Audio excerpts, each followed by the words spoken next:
Senator Mitch McConnell, you are bailing out New York when every year you take out more from the kitty, the federal pot, $37 billion more than you put in?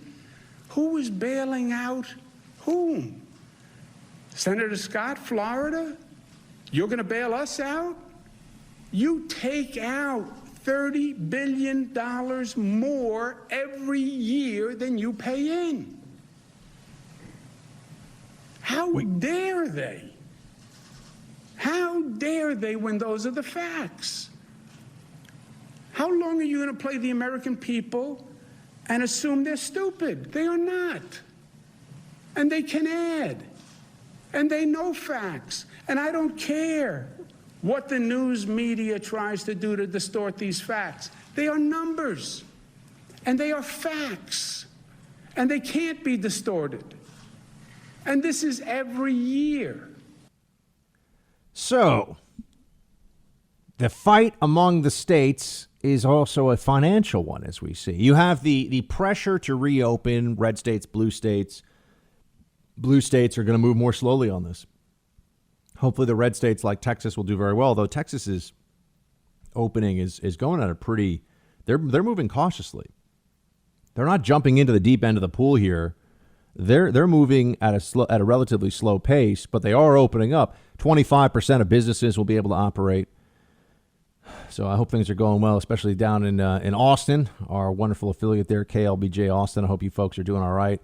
I've been planning for a long time to get to Austin, although I think that it's going to have to wait until we're allowed to fly on planes. But I know Texas is moving along, and that will hopefully put additional pressure on these blue states to get up and running too. But there's also the financial obligations component of this, and this is going to be a very interesting discussion. It should be easy. It should be straightforward. A state might be able to make the case, I think especially New York State's going to make this case, that virus-specific budget shortfalls deserve federal assistance. And this the same way that if a state was decimated by a hurricane or an earthquake, there would be federal funding, there would be federal assistance. I think that's a fair case to make, and there's merit in that. Well, the problem comes up when all of a sudden people are saying, well, why don't we just, we're spending trillions. Why don't we get an extra, 10 billion here, 20 billion there to take the debt off the state's books for stuff that has nothing to do with the actual virus shutdown? That's where you get into this fight with Mitch McConnell, because Mitch McConnell had said maybe some states should be allowed to go bankrupt. New York State, from what I understand, I think has a $130 billion debt. It's a lot of money. New York is very, very deep in the red. There are other states. Illinois. Producer Mark, would you tell me what the Illinois state debt is? I don't want to look at it right now. I can't try to look it up while we're on air, but let me know what the Illinois state debt is. Some of these states have run up enormous tabs, and right now there's a very clear political incentive for them. While the piggy bank of the Treasury has been shattered and everyone's just grabbing for whatever they can get, and it's gross. There's a lot of this going on. We all know it's happening.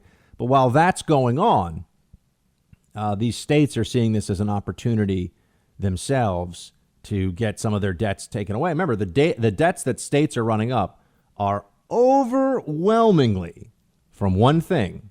Say it with me, folks. Public sector pensions. That's what the huge issue is here. When you look at some of the contracts, and remember that you got one party rule at the state level in a place like New York, in a place like California. Wow. Illinois had to produce a mark. Illinois is $203 billion in the red. $203 billion debt for a state. That's remarkable. So that's why we see this, and states are saying, hey, maybe they won't get the whole thing wiped away, but can you imagine if you're a state, you get to have your public debt cut in half, or even cut it down by 20 or 30%. Oh, what a windfall that would be for public sector unions, which are the ones that are the most egregious. I know people get mad at me for this one, but the most egregious public sector union with this stuff is the teachers union. It's the teachers unions. And the education departments for these different states, that's where a huge portion of this budget shortfall comes from year in and year out. That's why property taxes keep going up in these places. It's why the state taxes are as high as they are. And there's an unholy alliance between the Democrat left and these public sector, particularly the public sector unions, and it's a huge source of political donations and political muscle to make sure Democrats stay in charge in these places. The reason the pension benefits are so big, and this is not that complicated to understand or to find out, pension benefits are big because that's something that's back-ended. And so they can do a calculation. They'll promise the unions, hey, you guys, we can't pay you all 150 grand, right? We can't pay public school teachers 100. Well, they'll pay administrators money like that sometimes, depends on the school district. But we're not going to be able to pay teachers that. But we will be able to give you, full benefits, full health care, and full retirement for the rest of your life, and with 20 years of service. I mean, you have to look at what the specific contracts are for different places. But after 20 years of service, regardless of how old you are, and you can go get another job, you're going to have full benefits the rest of your life. Really sweet back end deals that are very expensive. Very expensive. I remember when I was, now I was not actually a uniformed officer, so I was a contract civilian, effectively brought in as an outside expert to work with the NYPD as a civilian. But I knew what some of the deals were in place and what the union had negotiated. If you're NYPD, you get to retire, at least when I was working there, you could retire after 20, doesn't matter how old you were. So you could retire in your 40s with full pension and benefits for you and your family, which was a pretty amazing deal when you think about it. And the health care that they have is effectively, they don't really pay anything for it. And it's good health care. I had terrible health care as a contract civilian. NYPD's health care for me was total garbage. So anyway, that's where the big budget shortfall comes in. And this is long-term spending. These are bad habits that states have that they don't want to be held to account for. Well, that's why Trump comes along and he's like, okay, well, we're going to have a conversation about this. If there's going to be bailouts for these states, it's not going to be as easy as just, we want money, give us money. And the federal government doesn't have to do that. There's no obligation of the federal government to come along and financially make these states whole or solvent even. So this is what the president said. Play clip 12. I don't think you should have sanctuary cities if they get that kind of aid. If you're going to get aid to the cities and states for the kind of numbers you're talking about, billions of dollars, I don't think you should have sanctuary cities. And by the way, the people that have sanctuary cities, they don't like it. I think politicians like it a lot more. I go to California. I go to lots of different places. Sanctuary cities are going to be a part of this fight. The Department of Justice has already been taking this on. The Department of Justice does not want this to be something that continues. So we'll see. We'll see if the president holds to this. But there might be some negotiating over what states get, what they can do, and how far this bailout is really going to stretch. The red states and blue states, we're seeing federalism at work, but as we know, that can be a messy and loud process. It's not a seamless situation.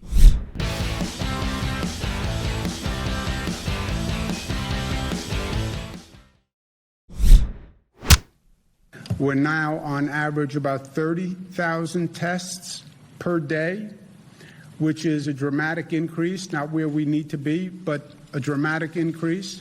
Where we are now, you should know, is New York State is doing more than most countries are doing. So we have been very aggressive in testing, and we have made great progress, and New Yorkers should feel good about that, but we have more to do. You know that I've been skeptical of how successful we'll be in the biggest single point that you'll hear from the shutdown, lockdown forever chorus, or the lockdown until it's safe, which is not a thing. There's not going to be a safe unless a miracle happens, and we don't wait for miracles. We don't shut down our economy hoping for a miracle. But test and trace has been the refrain, right? Oh, we're just going to test and trace. That's how we handle this. That's what we'll do. And I've been saying, well, on the one hand, there's just the civil liberties issue of having people now that we're hiring these tracers. People are going to like talk to you about everyone you've talked to and been around. It's a little creepy from a big, those of us that worry about big government. That should be an issue. I would think it's an issue. But then you also add into this the competency or lack thereof of the government to even do this program. Now testing, fine. We're going to test at a high level. But remember, we're being told that if we test enough, that will allow us to suppress the virus, which would mean we'd have to be testing large numbers of asymptomatic people. We'd have to be able to, the system would have to sustain that. And then we have this tracing capacity where anyone who has the virus, they're going to track down all their contacts and find out and make sure they get tested right away so that they know if they have it before they infect other people. Does this sound plausible to you? Because let me just say this. The unemployment numbers that came out today, which we all know are just jaw-dropping, but we kind of expect it, right? There's no surprise here. 3.8 million more have sought jobless benefits.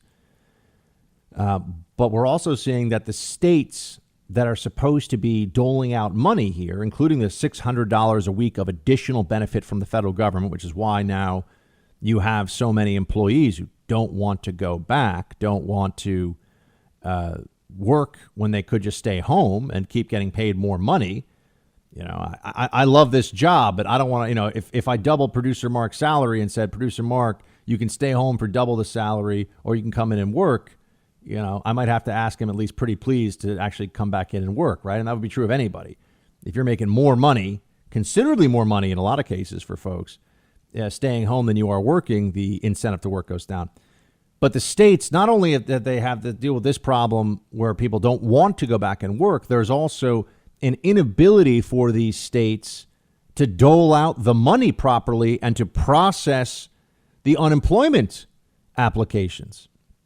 They're not really able to do that. You say, well, how is that possible? Well, Wall Street Journal has a really good piece on it today about the surge in jobless benefits testing state systems. Here's what they tell you. Many states' unemployment benefit systems, quote, are hamstrung by archaic, decades-old technology, coping with relief legislation that provides an additional $600 a week in benefits and making independent contractors such as Uber drivers eligible has created additional strains. The administrative problems means the official tally of 26 million initial claims is almost certainly an undercount. About 600,000 people tried to apply for benefits in the week ended April 23rd, but were unable to file due to long waits or other reasons. They do. So the system is decades old technology. I've told you before about my experience, the NYPD using and this was in 2011, so almost 10 years ago, but they were using a system. I'm not kidding. It ran on DOS. So it was like, you know, the little, I don't even know how to describe it, but this is, I think, almost before producer Mark was alive, but, you know, C : tab, semicolon, that's, and it was always this big joke and frustration in the office that we're using a DOS system. This thing is quite literally from, I think, maybe the early 90s. And that was what we had to do to pull up files for things. Was absurd. But states have a lot of stuff like that where they don't want to invest. You don't get votes. You know, you don't consolidate your power as a state government by making sure that people are more efficient at their jobs. No, remember this. The government always has an incentive. State governments in particular, well, all governments really, have an incentive to be inefficient because their inefficiency becomes the justification for a greater demand for resources. So they need more people. They need more stuff. They need more money. Well, why make someone better at their job when you could hire 3 people to do one job? So you have to keep that in mind. That's how the government functions as a general rule.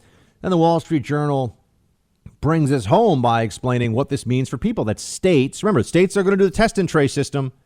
They're going to do test and trace, but they can't handle the jobless applications out there. But they're going to handle test and trace really well. Does anybody believe this? Journal here reports that a resident of New Jersey, Amber Montserrat, said she had a past due electricity bill and rent to pay, but still doesn't know when she'll receive unemployment benefits. She's a mother of 4 boys and her family's main breadwinner. She started applying for unemployment in mid-March. She was laid off from her job as a waitress because of the pandemic. She now works 1 day a week delivering meals to families in the school district. She calls the New Jersey Department of Labor and Workforce every day to find out what the holdup is, but has not been able to get through. So people have no money. They have no job.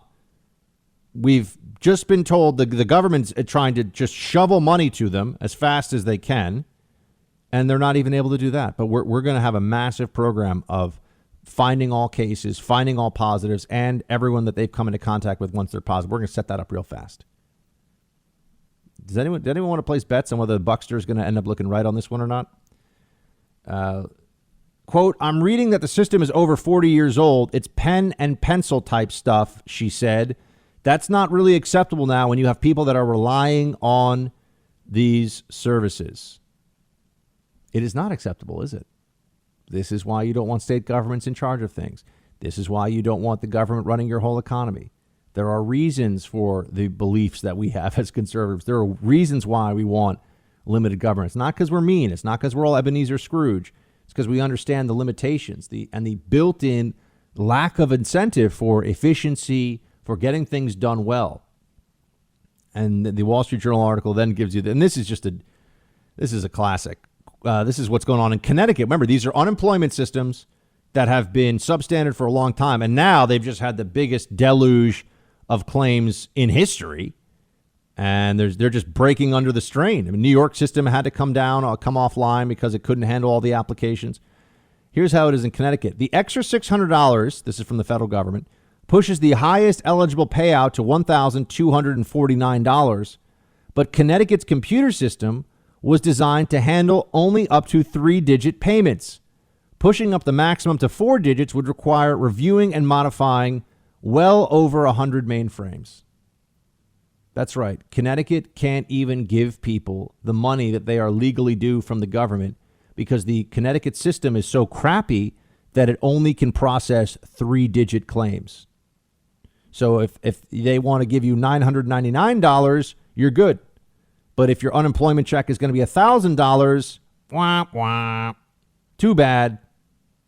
But remember, folks, a massive campaign of consistent, accurate testing across the populace that is mandatory, I suppose. How are they going to get people to do this? Maybe people aren't going to want to take all these tests all the time. But put that aside for a moment. And then finding these people once they're positive and finding the people they've come into contact with. Test and trace. That's the answer. New York State, the state that can't give you money that's due you, is going to make sure that you know whether or not you've been infected and everyone you come into contact with, and do so in such a timely fashion that it prevents future outbreaks. I hope I'm wrong on this one, but I don't think so.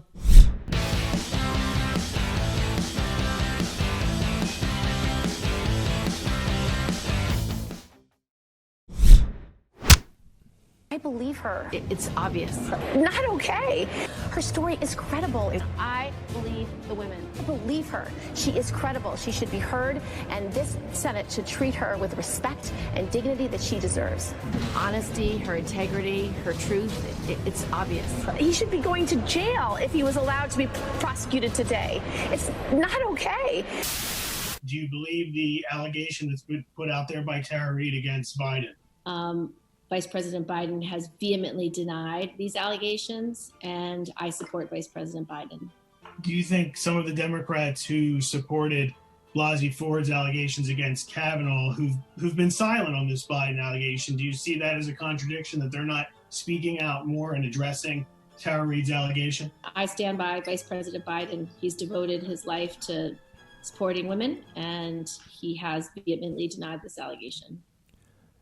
Kirsten Gillibrand, senator from New York, telling everybody there back during the Kavanaugh era, she totally believed Blasey Ford, 100%, totally credible, it's great. Oh, yeah, we believe her. And then when asked about the Joe Biden accuser, it's, I believe Joe Biden. Wait, I thought women had a right to be believed. Now it's Joe Biden has a right to be believed. I want to bring in Siraj Hashmi from the Washington Examiner to weigh in on this one. Siraj, thanks, man. First time having you on. Appreciate you having me on, Buck.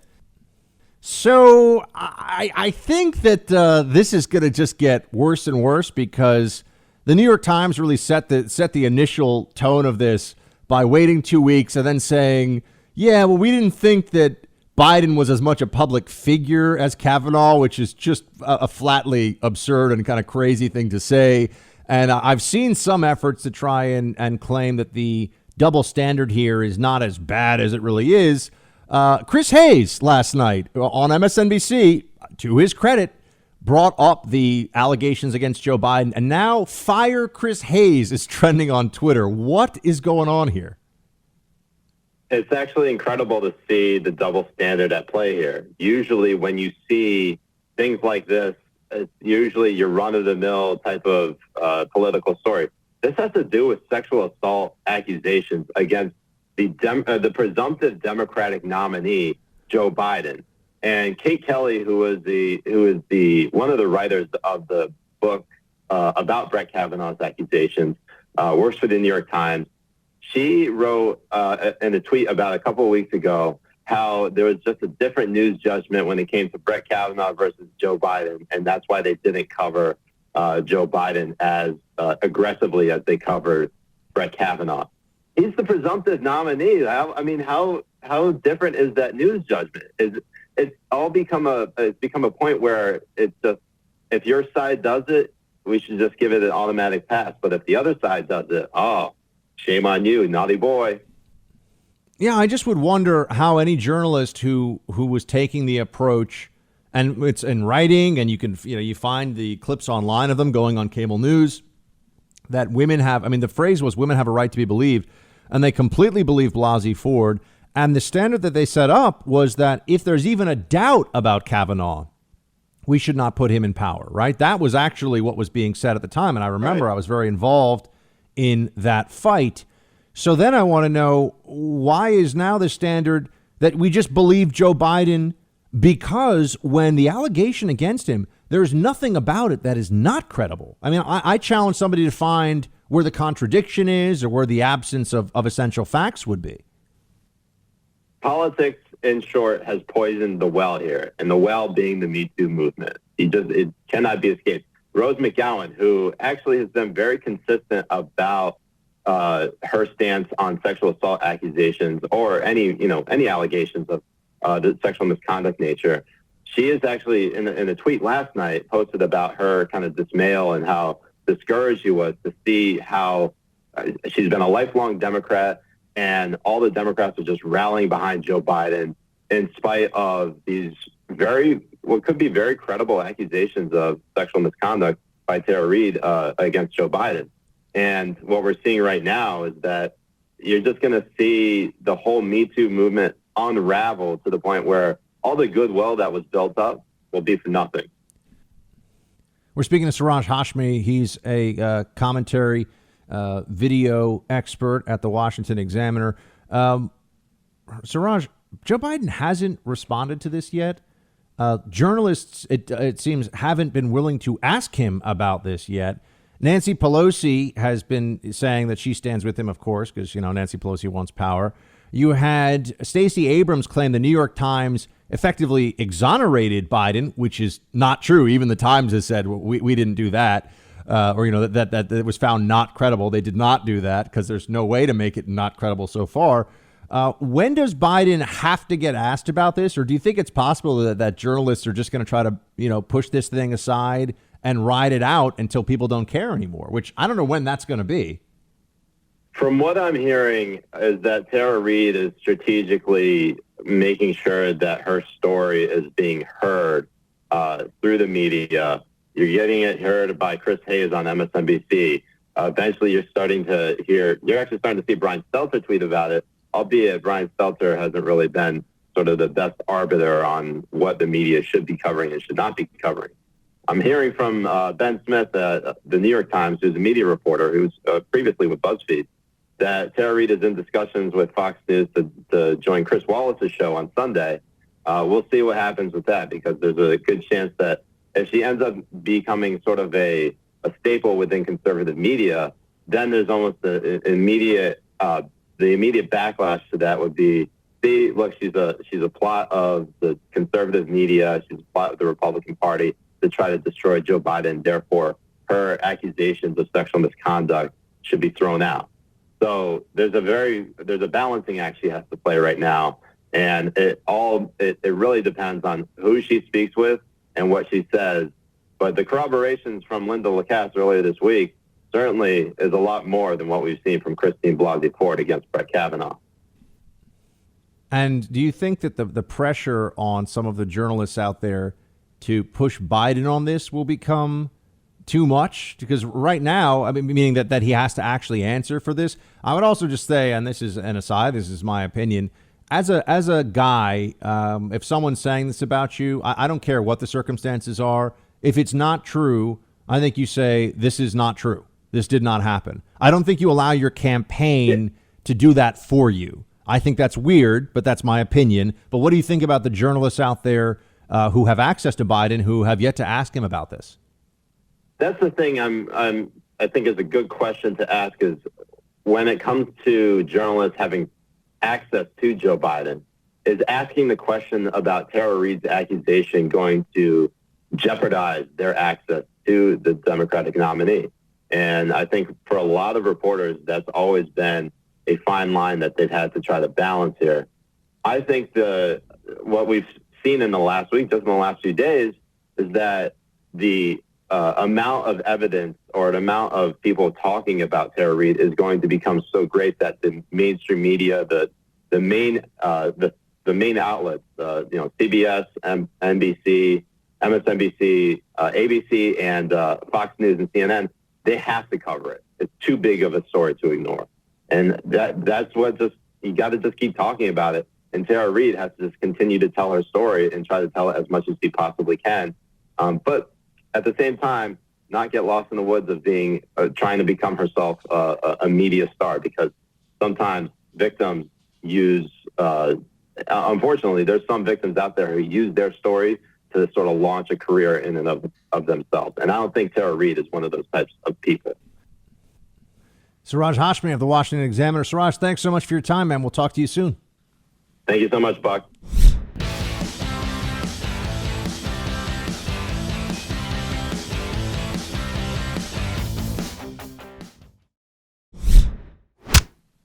And finally, we need to ensure that women have access to all health services during this crisis. Abortion is an essential health care service. It's being used as a political wedge right now, and it shouldn't be. The American College of Obstetricians and Gynecologists and the American Medical Association agree that it shouldn't be categorized as a procedure that can be delayed. It can't. I know that there's the huge political double standard that we often talk about when it comes to Me Too, but let's also remember that there's always, when it comes to any issues involving women and how the left will treat people, if you are pro-life, they will try to destroy you, and you get no benefit of the doubt. You get no second chance, nothing.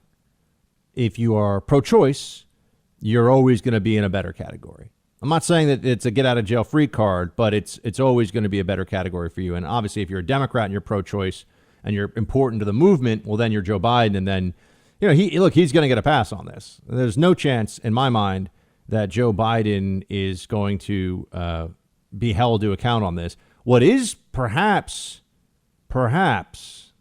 still lingering in the back of some people's minds, maybe it's just my mind, is that a certain someone doesn't think that this whole thing is totally over yet in terms of the nomination and who the Democrat nominee is going to be. There's someone out there who never says that it's all over. Never says that it's time to pack it in. There's, the unexpected can happen. Things can just all of a sudden change in your favor. Epstein could no longer be a problem. And how did that happen? Right? I mean, things all of a sudden just change. You have a crazy circumstance that breaks in your direction, and you get to be the nominee. Who's thinking in those terms? Who's thinking about, maybe Biden is, has a health issue, a real health issue, which I think we all see happening in real time anyway. But You never know what's going to happen. When the Clintons are in the background, you never know how things are going to go. Here's Hillary talking about what she thinks is going on here. Play one. This is a high stakes time because of the pandemic, but this is also a really high stakes election. And every form of health care should continue to be available, including reproductive health care for every woman in this country. And then it needs to be part of a much larger system that eventually and quickly, I hope, gets us to universal health care. So I can only say amen to everything you're saying, but also to, again, enlist people that this would be a terrible crisis to waste, as the old saying goes. We've learned a lot about what our absolute frailties are in our country when it comes to health justice and economic justice. So, let's be resolved that we're going to solve those once you're elected president. I promise you that's going to be my objective. Yeah, you better be your objective, Joe, because Hillary doesn't sound like somebody who just has some helpful ideas, does she? She's in the background. Hello? She's still there, wondering when it will be her time. Round 3, third time's a charm. She tried twice. Why not give her a third go? I'm not going to give up until there's somebody else on election day on the Democrat ballot. I'm not going to say that it's all over. I'm sorry. The Clintons, there is something truly, you almost respect the malevolence. You almost have to say to yourself, it's amazing what they're able to, what they've been able to endure, and they just stay, and they're so shameless and so reckless, and oh my gosh, really, you couldn't write better political villains in some ways than the Clintons. They're really in a class by themselves. Oh, I mentioned climate change the other day. And if you want to know how much the science is really driving the discussion now, the climatologist in chief, the world's most famous climate change advocate, is now appearing in New York City Department of Education videos telling us to listen to the science on coronavirus, as if this wasn't politicized enough by people who don't know what the heck they're talking about. Here she is. You know what I'm talking about. Greta Thunberg. Play 6. Listen to the science and listen to the experts. And that, of course, not only goes for the corona crisis, but also all crises. For example, the climate crisis and the ecological crisis, which, of course, is still ongoing. Yes. Got to tie those things together. Listen to the scientists. Thank you, Greta, for telling us to listen to the scientists. What are the scientists telling us about how we reopen our society and how we go back to life? Oh, you mean that's not a scientific question? That's a societal question. That's something that we have to decide. It's amazing, isn't it? They have I think she's 16 or 17 now. You can't make fun of her until she's 18. Then you're allowed, I think, technically you're allowed, because then she's an adult. Then I think you're allowed, and her opinion is being foisted upon. She's not a private citizen. She's not somebody who's just trying to live her life. We don't make fun of private citizens who are just trying to go about their business. But for now, it's, she's a kid, but we should all listen to her. It's one of the more amazing disconnects that I've seen among libs. And there's a lot of them, right? We're talking about their disconnect with justice over the General Flynn case, their disconnect over the double standard that's so slap you in the face obvious about this Joe Biden situation versus Kavanaugh, and even some of what they said about Trump. Although to this day, what's the credible? People have always said that Trump sexually assaults people. Liberals will say this. What's the credible sexual assault allegation again? From whom and in what circumstance? Oh, he said that they let you grab. Okay, well, he's just talking about being a celebrity who can be aggressive sexually with women who let him do that. That's not sexual assault. What exactly is the, you hear this, it's thrown around. Oh, there's, I've heard numbers too, large numbers, they say, of women that say, oh, well, it turns out that there isn't one, is there? But the media reported on it. Oh, there was the one woman who wrote the book and then went on TV and everyone realized that she's emotionally unwell. And then they dropped that, right? Then they dropped that situation pretty quickly. But we keep seeing this, the double standards that are really a necessity for liberalism in the current context, because it's so desperate for power all the time, because that really is the psychology and the collective emotion and emotional and psychological state of contemporary liberalism is a constant relativism in search of power and authority over others. That's really what it is. That's if you boil it down, if you take it at its core. And that means that there's going to be a lot of double standard. There's going to be a lot of shifting goalposts, and we see that happening right now. Oh, we got my friend Porter Stansberry in the house. He's going to be joining us here in just a moment to talk about what's going to happen with the economy. Basically, Porter's going to answer the question for us. This is all he does is look at this and try to make good investment ideas for his subscribers. Where does the economy head from here? Porter Stansberry will answer that one for us in just a moment.